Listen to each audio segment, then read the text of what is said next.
If I'm claiming, hey, this is good and you ought to do it, this is true, you ought to know it, this is beautiful and you ought to seek it, all I'm doing is playing a power game. Those things can't be true in themselves. They're a disguised play of power. Well, see, that's been baked into the minds of so many young people today.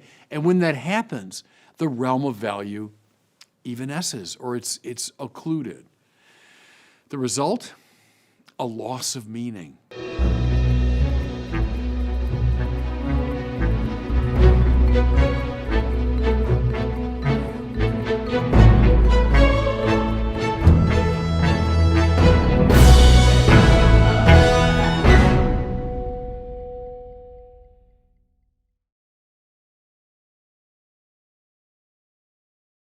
I had the great good fortune last week of sitting down for a Zoom conversation with three very interesting gentlemen. One was Jordan Peterson, second was Jonathan Pageau, and the third was John Vervaeke. I'm sure you all know Jordan Peterson, one of the most influential figures on the cultural scene today.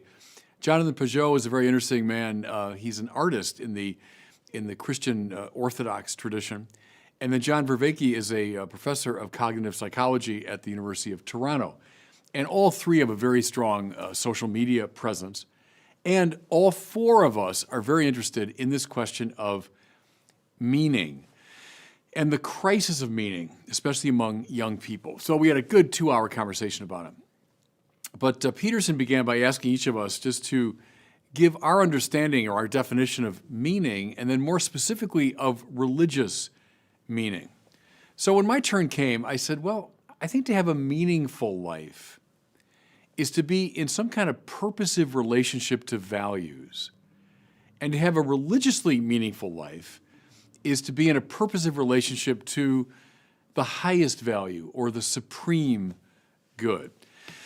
Now, what did I mean by this language? Well, I go back to Dietrich von Hildebrand, the great Catholic philosopher of the 20th century. He talked about the intuition of objective values. These values that go beyond the merely subjectively satisfying. So we know what that means when we like something subjectively. But the objectively valuable isn't just a matter of pleasing one's subjectivity.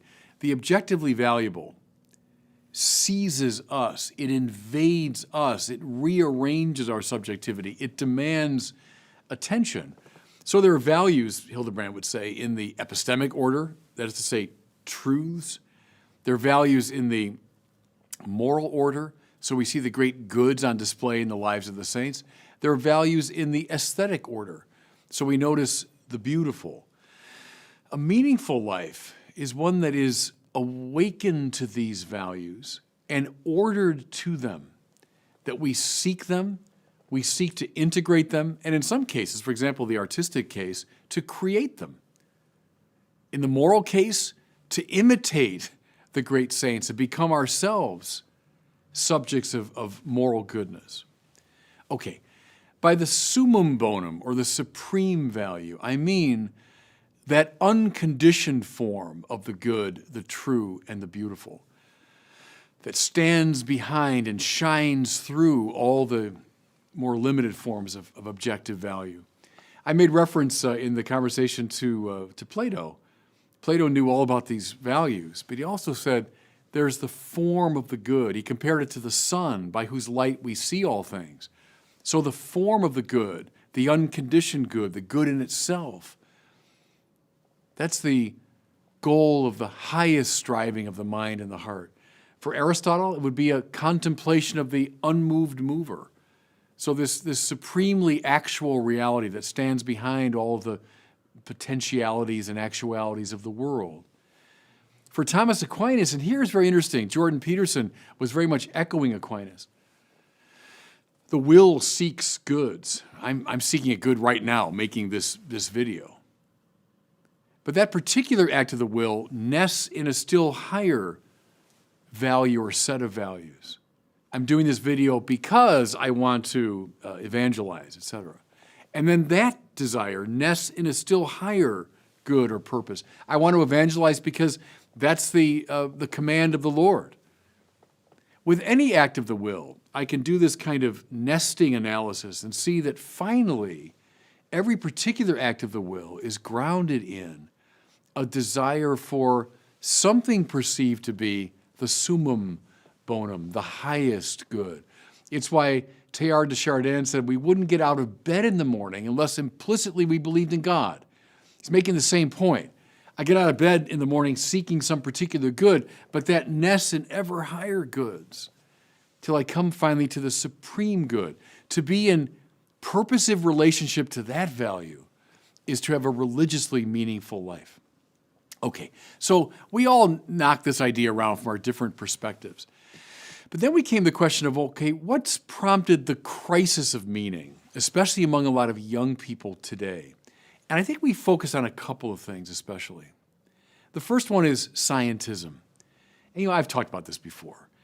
I haven't a single little thing against the sciences. I love and reverence the sciences. But I've got a lot against scientism, which is the reduction of all knowledge to the scientific form of knowledge. The trouble is we're so impressed by the success and predictive quality of the physical sciences that we have reduced human knowing to that realm. Well, see, if you're a Platonist, that means you are looking at the shadows on the wall of the cave in a hyper-sophisticated way. You're coming to ever deeper knowledge of the evanescent passing things of this world. But objective values, epistemic, moral, and aesthetic, that goes beyond what the physical sciences can grasp. When I limit authentic knowledge to the physical sciences, I see this realm of value as simply, subjectivism. It's simply a projection of my needs. It's soft science as opposed to the hard science. The problem is, prior to the rise of the modern sciences, most of the most brilliant people in the Western tradition were cultivators of this wisdom tradition, articulating objective values, orienting us to the supreme value. But today, because of scientism, there's a great sort of occluding of that realm.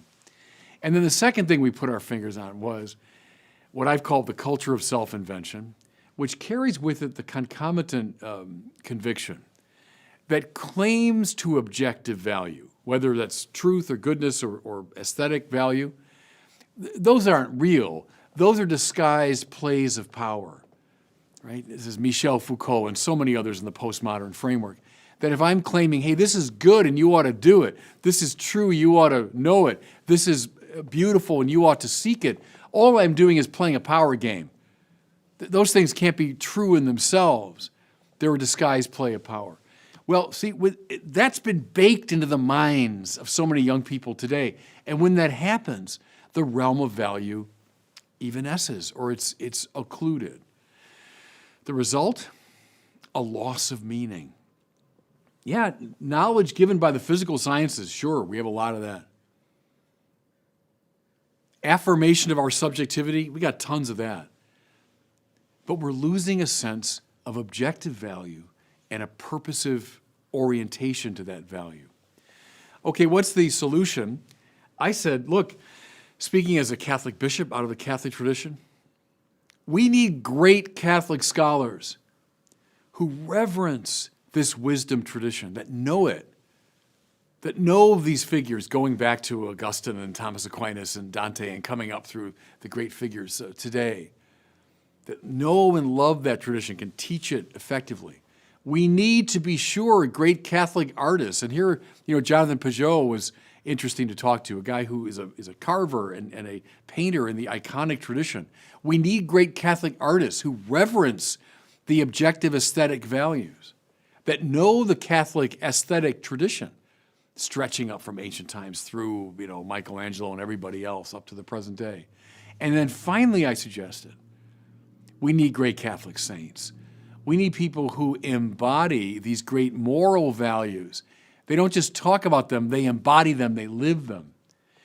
These figures will be the mentors and the wisdom figures who can draw young people back into a sense of a meaningful life. That's the best way to address this crisis of meaning. Thanks so much for watching. If you enjoyed this video, I invite you to share it and to subscribe to my YouTube channel.